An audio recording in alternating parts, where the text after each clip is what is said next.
शाहजहांपुर और आसपास के उपस्थित सभी मेरे सम्मानित बुजुर्गों, नौजवान साथियों, पत्रकार मित्रों,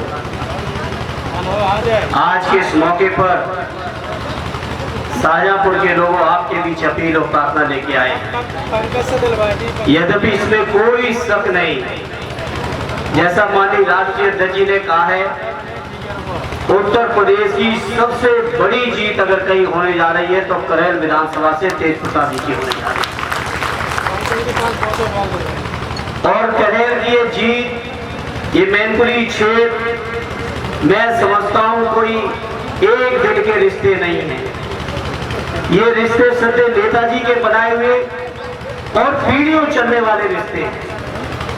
और मैनपुरी के वो लोग, क्रांतिकारी लोग, जब जब मैनपुरी के लोगों के साथ अन्याय, अत्याचार, मुकदमेबाजी या सरकार का आतंक फैलाने का प्रयास हुआ तो मैनपुरी वालों ने अपनी जीत को और आगे बढ़ाने का काम किया है।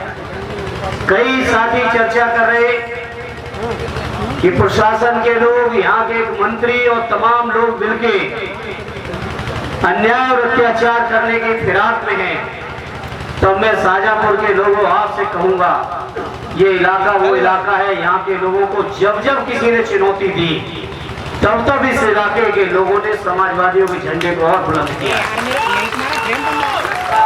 मुझे याद है आदरणीय दिनकर यादव जी का चुनाव था तो जाने कितना, शायद कोई थाना बचा होगा जहां 150 कार्यकर्ताओं के खिलाफ मुकदमे न हुए हो। लेकिन जब जब मुकदमे करने की कोशिश हुई तब तो मैनपुरी के लोगों ने और बड़ी जीत दिलाने का काम किया है।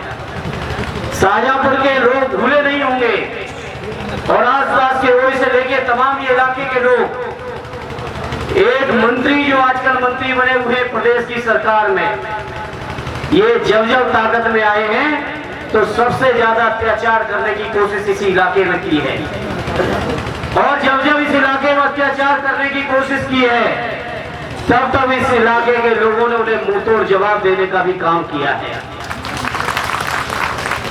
और उनकी राजनीति को भी आप सब समझते हो, आपस में केवल कैसे भी भाई से भाई को लड़ा दो, गांव में मोहल्लों में लड़ा दो, आपस में मुकदमेबाजी करा दो, केवल ये राजनीति करने वाले जो लोग हैं, ऐसे लोगों को इस मंच से कहना चाहता हूं, ये समाजवादी कार्यकर्ता घबराने वाले नहीं है बल्कि मुंहतोड़ जवाब देने के लिए तैयार बैठे हैं। इसलिए आज इस मौके पर कहना चाहता हूं, मीडिया के साथी जब से बीजेपी कैंडिडेट की टिकट घोषित हुई है बड़ी चुस्कियां ले रहे हैं।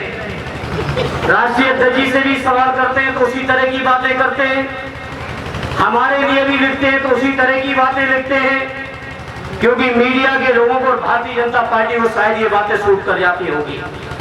लेकिन मीडिया के साथियों, हम समाजवादी लोग वो लोग हैं। मुझे याद है 2019 में यहाँ के उम्मीदवार ने जब भारतीय जनता पार्टी ज्वाइन की थी, अगले ही दिन मैंने एक चिट्ठी जारी कर दी थी। दोबारा उस तरह की बात आपको नहीं करनी चाहिए और उनको भी, वहां के उम्मीदवार को भी, बीजेपी के उम्मीदवार को भी समझना चाहिए।